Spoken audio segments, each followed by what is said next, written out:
people wonder, well, why are sellers selling businesses? It doesn't make any sense. If the business is profitable, they wouldn't sell their business. They just keep it and keep running it. So it's a big question for buyers. Like, it doesn't make sense to them. And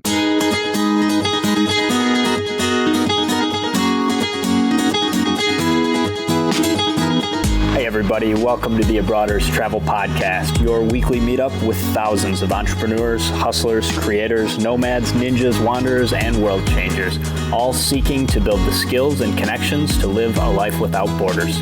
If you want to learn more about what we do or download our entire podcast archive, check out the website, abroaders.com. Happy Wednesday morning and welcome to another episode of the Abroaders Podcast. I'm Erik. It is Wednesday, December 23rd, 2015, and Merry Christmas, Happy Holidays to all of you. We've got a very special episode today. I'm going to be hosting my good friend Justin Cooke from the EmpireFlippers.com website. Justin is an expert in buying and selling online businesses. And so today's show is going to be a follow-up to the episode that we did a couple of weeks back about 80/20 using points and travel hacking with your business. So this is another episode for business owners, and I'm going to be asking Joe about what you should be looking out for when you're considering buying an online business, what skill sets you might want to have, or what things you can bring to the table and potentially look for that the previous owner didn't have that might make it possible for you to really take that business and turn up the volume, turn up the profits. And we're also going to talk specifically about the types of businesses and the types of expenses that can be more easily generating points, so that on top of this new business cash flow that you have, you're also generating a new flow of expenses that are going to create and generate miles that are going to earn you a lot of free travel. Justin and Joe are great guys, and the Empire Flippers is a really cool online business itself. And so if you're thinking about investing in a new business, or if you're thinking about moving on to the next project and it's time to sell that business, that baby you've been working on so hard, I think there's really no one in the industry that does this with the same level of integrity and the same level of expertise as Justin and Joe. So I'm super excited to talk with Justin, and I hope you guys enjoy.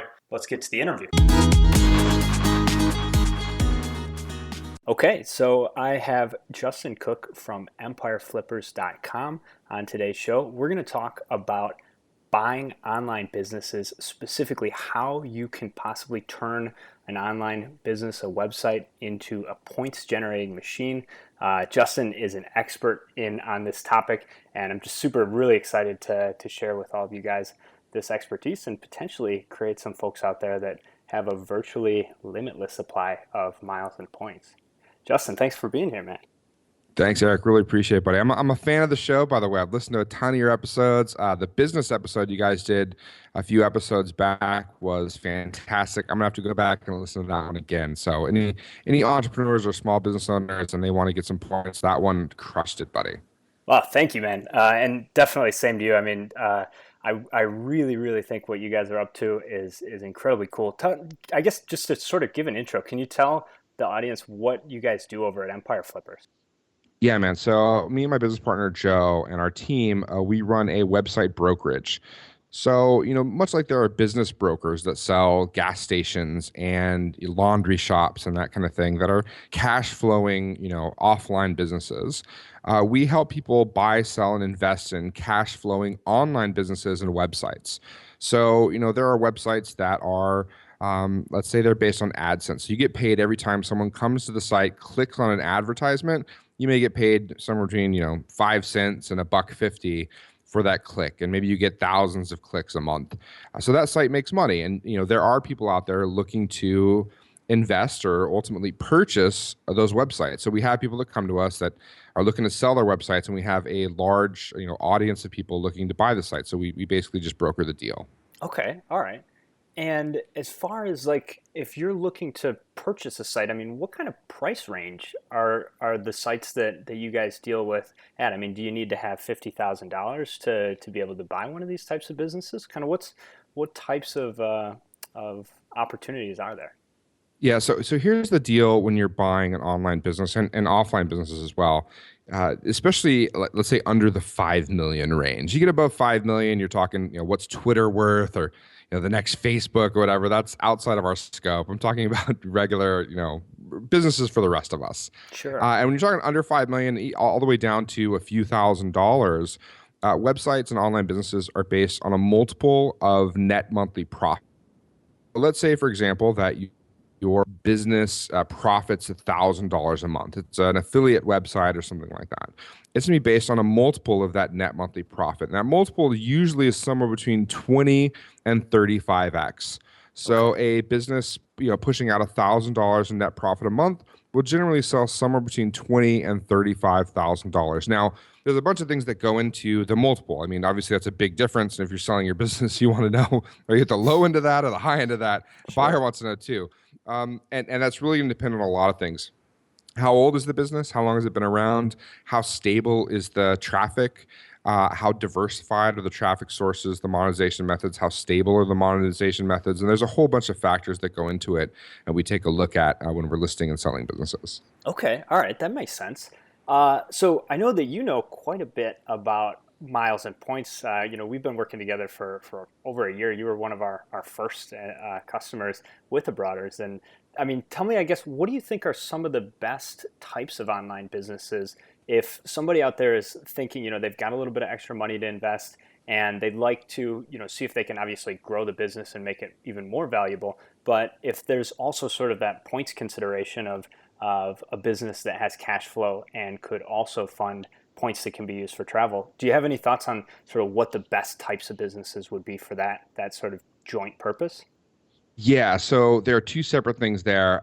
On the low end, like the smallest sites that you'll find on Empire Flippers, will sell sites for about $5,000, and those are usually, small sites making 200 to 250 dollars a month in profit. They're normally small sites, AdSense sites or Amazon sites, and we sell businesses up to $1 million, and those sites are pushing out somewhere between 30 and $50,000 a month in cash. So that's just the cash flow aspect of it, right? And there's a whole bunch of different things that go into those types of businesses. So those are the Sure. types of businesses we sell. Now, specifically for churning out points, right, knocking out points, you're going to want a website or an online business that has some kind of spend attached to it. And Hmm. the types of businesses we see most often in those categories would be, well, the first one would be like a lead generation site that uses paid traffic. It's just some kind of lead generation site, or let's say a service-based site where someone comes to your site and they pay you for a service, anything from $50 to $2,000 to pay for whatever service it is you deliver. Hmm. And you've got some kind of ad spend attached to that. So maybe it's Facebook ads, maybe it's AdWords, Pinterest, something like that. You've got paid spend that's driving that traffic. And for every, let's say, dollar you spend, you're making $2, $3, $5, $10 in profit. So when you buy a site like that, I mean, it's coming baked in with some expenses, and it may, there may be paid traffic that's costing $1,000 a month. There may be $10,000 a month that's being spent on that traffic, and that's an easy way to rack up just a ton of points. We have, and I won't get into all the details, but we have an investor program where our investor program and we run the sites for these investors. We just recently bought a site that was pushing about like $3,000 to $4,000 a month in AdWords spend. And we've since scaled that up a bit, and we're now at about $6,000 a month in AdWords spend. I currently have that on the SPG card, and I'm getting 6,000 points a month from this one site. Now it's making in profit around 8 to 10,000. So gross, it's making about 14 to $16,000, but 8 to $10,000 a month in profit. So not only have we kind of bumped our profit on the site, but I've also bumped up our spend, and I'm getting 6,000 SPG points a month, which is fantastic. Which is awesome, Um, man. All right. yeah, and then other sites or other examples of that would be, there's something called drop shipping, and basically this is where a manufacturer, some kind of supplier, will ship an item. Let's say it's a teddy bear. They'll ship a teddy bear to your customer. So you sell it on your website. They go through the process. They buy it from you. Now you have the cash. You simply pay the manufacturer to buy that teddy bear and ship it to your customer, and they'll ship it with your label, with your company name, and it looks like it came from you. So you don't have to front any of the cash. You're getting all the cash up front from the customers, and then you're simply sending that money to the manufacturer, a portion of it, let's say 70% of whatever you had it listed for is the actual cost, and then they ship that off. And a lot of times you can use that on credit cards. So you can be buying inventory from the manufacturer and shipping for a drop shipping site. And there's a lot of cost associated with that.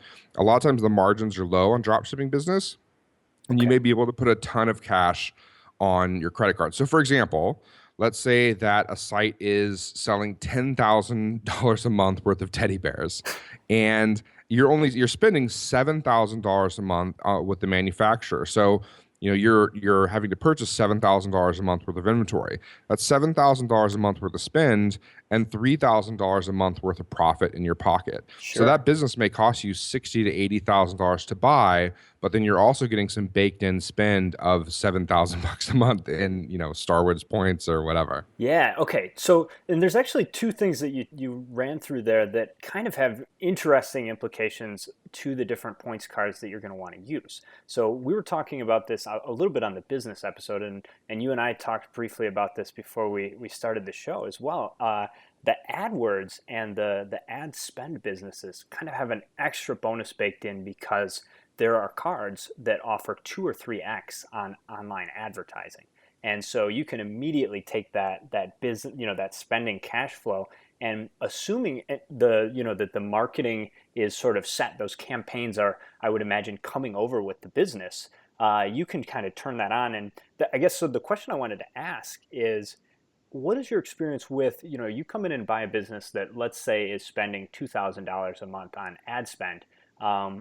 What happens, what's your experience with the opportunity to sort of turn that spend up? Maybe you lose a little bit of the margin of profit, but, if you're also making a return on those points, I would imagine there's probably some businesses for sale that the owner, the original owner, probably wasn't necessarily maxing out the ad spend because they're maybe afraid to spend more per month on ads, or just didn't realize that they hadn't fully optimized. Yeah, so that's interesting. It depends on the business for sale. So if you have someone that's savvy with, let's say, Facebook ads or Google AdWords, whatever, they're savvy and they've probably optimized that campaign fairly well. So, what happens is as you, dump more and more money into that advertising campaign, a lot of times your margins go down. So, at $2,000 a month in spend, I may be getting 3 to 1 return on my investment. As I go up to three, four, $5,000 a month, those dollars aren't getting me the same return. Let's say I'm spending $5,000 a month. That last $1,000 a month I added, I may only be getting $1.30 for every dollar I spend in advertising. So you can go right up to the edge, to the point where you're spending $1 to make $1 in profit. If you want to maximize your points, you can go all the way up to that edge. The only thing is, you want to make sure that you haven't crossed over. So you're going to have to watch your ad budgets pretty closely because that can get expensive. It's not worth the points if you're spending $1 and making 80 cents in profit. It's not worth whatever Yeah, points you're getting out of it. absolutely. Well, tell me a What, little bit what about the skill set, I guess. I mean, what do you think are some skills that if you're taking over a new business are particularly useful? Maybe not just obviously knowing how to do AdWords and maybe Facebook marketing could be one of them. Are there any others that you find buyers are especially successful of turning businesses and making them more profitable? Yeah, a lot of times people have some ad spend and it's profitable, but they're not really experts in terms of optimizing. And so, if you as a buyer don't want to be an expert, there are people you can turn to do it for you. For example, we use a company called Search Scientists. You probably know him. Michael Erickson I runs do. a company and has a team of people, and we're using them. So they're actually, optimizing and maintaining our ads. I'm not dealing with it personally. They do it for us. There's another guy that we used to work with, Vincent, Hmm. which you probably know him as well. He does some Facebook ads. You can work with something like that. You pay them a piece of the pie, but they'll basically optimize and run your ads for you. So if you don't have those skill sets, it's still something you can get involved in. Just know that you're going to have to hire an expert, and you're going to want to bake those costs into the purchase price. So, for example, if the business is pumping out $3,000 a month in profit, let's say it has $2,000 a month in ad spend, you may know that it costs $500 extra a month in hiring someone to do it for you. So you're going to want to take that off the profit. Instead of 3 grand, it's 2,500, and you're going to want to base the price, your offer, on a multiple of 2,500 instead of $3,000, if that makes sense. Yeah, well, and I imagine that's exactly where you guys come in and can be a huge asset to, because this is like the last thing that I would want to try and think about. And I was just actually kind of thinking this through as I was planning out the questions I wanted to ask you. Is like, if you're coming in to buy a business, maybe something that doesn't cross your radar is, well, what skill set did the previous owner have that I don't have, like ad spend, knowledge or whatever, or marketing knowledge, that I got to now hire somebody to do. Is that something that you guys sort of take into account when you're trying to help find the right multiplier for the selling price? It is. What's interesting too is a lot of times, people wonder, well, why are sellers selling businesses? It doesn't make any sense. If the business is profitable, they wouldn't sell their business. They just keep it and keep running it. So it's a big question for buyers. Like, it doesn't make sense to them. And what they don't realize or aren't aware of is that, let's say the seller's going through divorce. Let's say, God forbid, that this seller just lost their son in a horrific accident and they need to deal with like a lot of things. So there are life events that come up that prevent you from being able to run your business. Let's say they've got another opportunity, a bigger business they're running. This is kind of a small side project for them, and they're selling it off for 50 grand because they've got this $600,000 business that they're working on, spending their time on. So there's a whole lot of reasons that people sell their businesses. So what's interesting is that sometimes sellers feel like they've maximized that business. They say, you know what, with my skill sets and my SEO and my link building, I've really maximized this business. I can't get it any better. It's ranked as good for the keywords as it can get. And someone comes in as a Facebook expert and they go, what is this donkey doing? Like, what are they doing here? They should be running Facebook ads all over this thing. I could make a ton of money with Facebook ads. So they come in and buy it. And the seller's like, I pulled one over on him. Like, it's totally maxed out. And the buyer's like, that guy's a donkey. I'm going to own it with Facebook ads. So skill sets definitely come into play. And a lot of times sellers have their skill sets. They explain, here's what I did to build the business. And buyers need to look at what value adds they can add to it based on their experiences and their successes in business. And I think that's where you can find a ton of value, is where someone hasn't optimized a particular traffic channel, or they haven't optimized their ad spend or whatever, and you can step in, and if you've got skills there, then you can really dial it up. Okay, that definitely makes sense. I would imagine also, with such a diversity of businesses being run online, that there's probably a lot of opportunities for, I would imagine there are probably businesses on your exchange right now that would be a huge asset for Broaders, in terms of lead generation or in terms of just parallel markets where, I imagine there's probably some situations where one buyer just doesn't have the other piece of the puzzle that they need, and they can acquire a business that is, I guess, sort of strategically aligned to what they're already doing and use Yeah. that in a way that the original seller just didn't have in the cards. Yeah, that's interesting. So we just bought for our investor program, we bought a couple of travel sites in the UK. And those potentially would have been good pickups for Abroaders. The problem, or the challenge, I'd say, with strategic buys is that you have to do a hell of a lot of looking to Hmm. find that one that makes sense for you. So let's just say, for example, that I run a major cat furniture site, right? And Okay. it's pumping out 50 grand a month in gross, and it's pumping out $15,000 a month net. And I say, look, I've got all the experience in the cat furniture niche. I want a site that's in a parallel industry. So a dog furniture, or I want to buy bird cages or something like that. That's in a parallel uh, industry. And I start looking. Well, it may be a long time before I find the dog furniture or a bird cage site. So when you're looking for strategic buys, you're kind of limited in terms of what you can buy. When you're more open, there's a lot more opportunity. And I think strategics are, when you find them, can be really, really valuable, but you can spend a lot of time looking. Sure. If you're in a broader niche, let's say like kind of medical education, Uh-huh. right? Like that's much more broad, and you're trying to buy sites in that space. I think you have more of an opportunity to come across those businesses than if you're very, very niche. So yes, when you find them, let's say, for example, a site's pumping out, it's a medical in the medical education space, dental techs or whatever, and Okay. it's a lead gen site making 4 grand a month, and you have a baked in, advertisers that are willing to pay for those leads, and they're willing to pay more than whatever affiliate is paying. So it may be making $4,000 a month now, but you have a baked in advertising pool that you could easily turn that into $6,000 or $8,000 a month just by turning those leads from that affiliate to your affiliates. Mm-hmm. That's a great strategic buy. The thing is, it's just harder to come by those. Yeah, that totally makes sense. I guess the nice thing though for the person that's at least factoring into the reason for buying, that a website could potentially generate a lot of points and create free travel for them.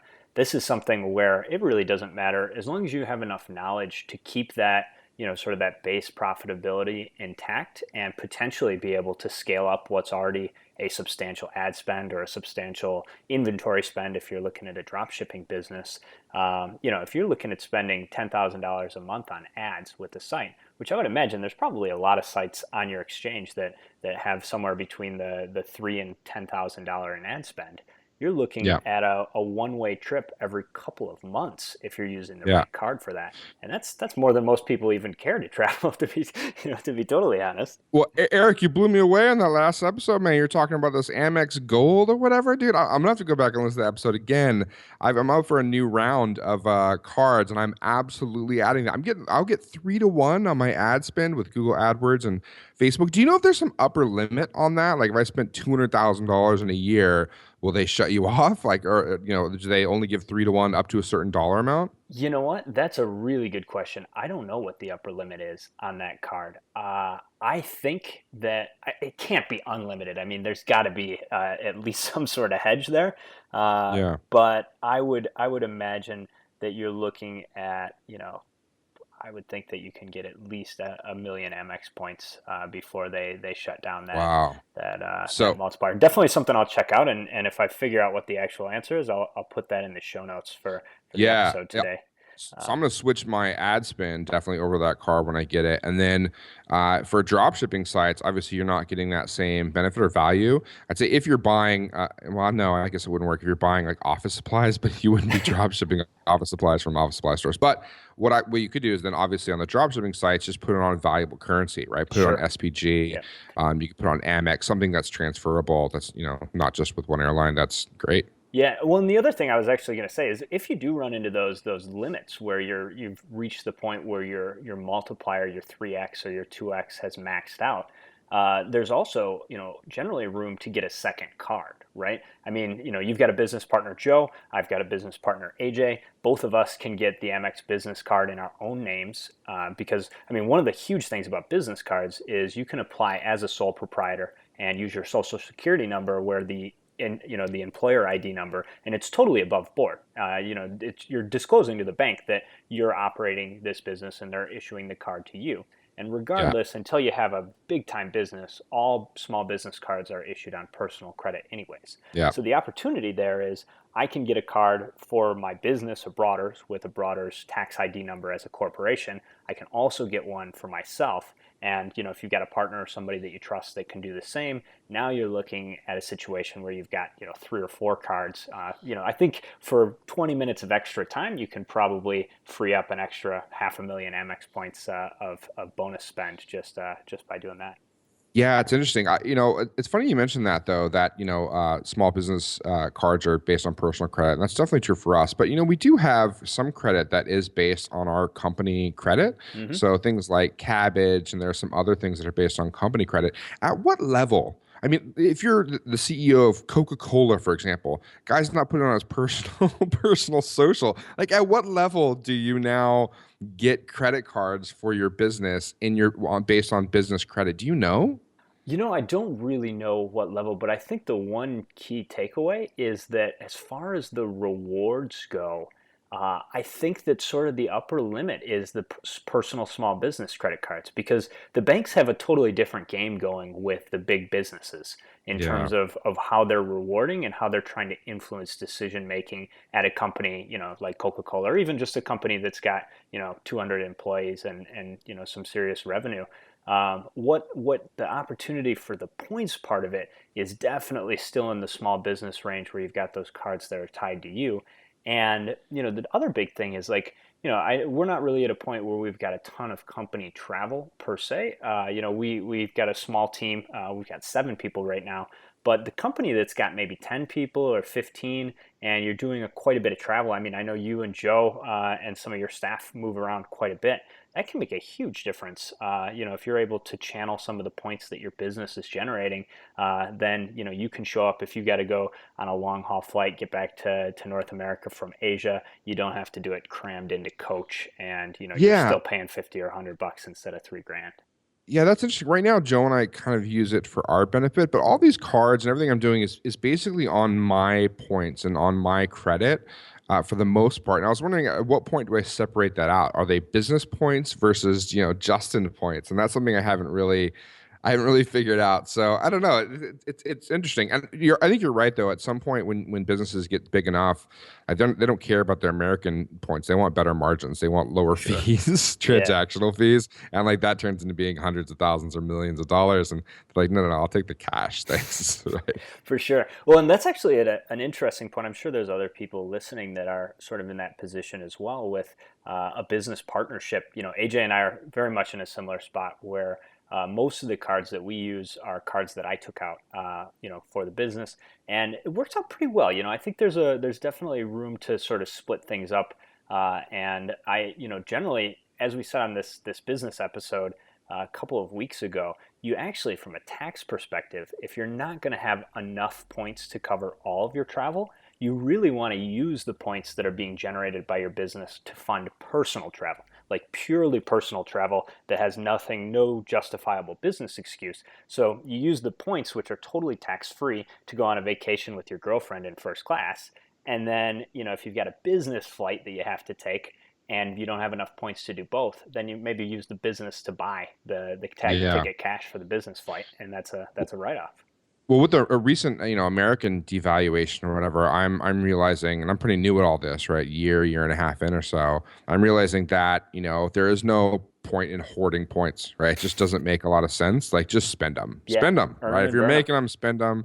Yeah, just use them. And if you have something big you're saving up for, that's fine. But you never know when your favorite airline or the one you're planning on in 2017 take this crazy trip may screw you. So you better use those points while you can and use them at a good rate. Yeah, great advice. Well, Justin, thank you so much, man, for sharing this wisdom. I'm sure there's a lot of people that have at least considered this. Maybe they're on the other side of the equation thinking about selling a business and moving on to a different project they're more excited about. Where can people find you, and sort of what are the first steps if they want to find out more about buying or selling an online business? So you can head over to empireflippers.com. We've got a podcast, the Empire Flippers podcast. We've also got a marketplace where you can see all the businesses we have for sale listed. That's empireflippers.com/marketplace. And if you sign up for our email list, you're going to get a ton of information about buying, selling, and investing in sites. We talk about our investor program a little bit. I'm always available on Twitter, so you can just reach me at the Twitter handle, at Empire Flippers. Ask me a question.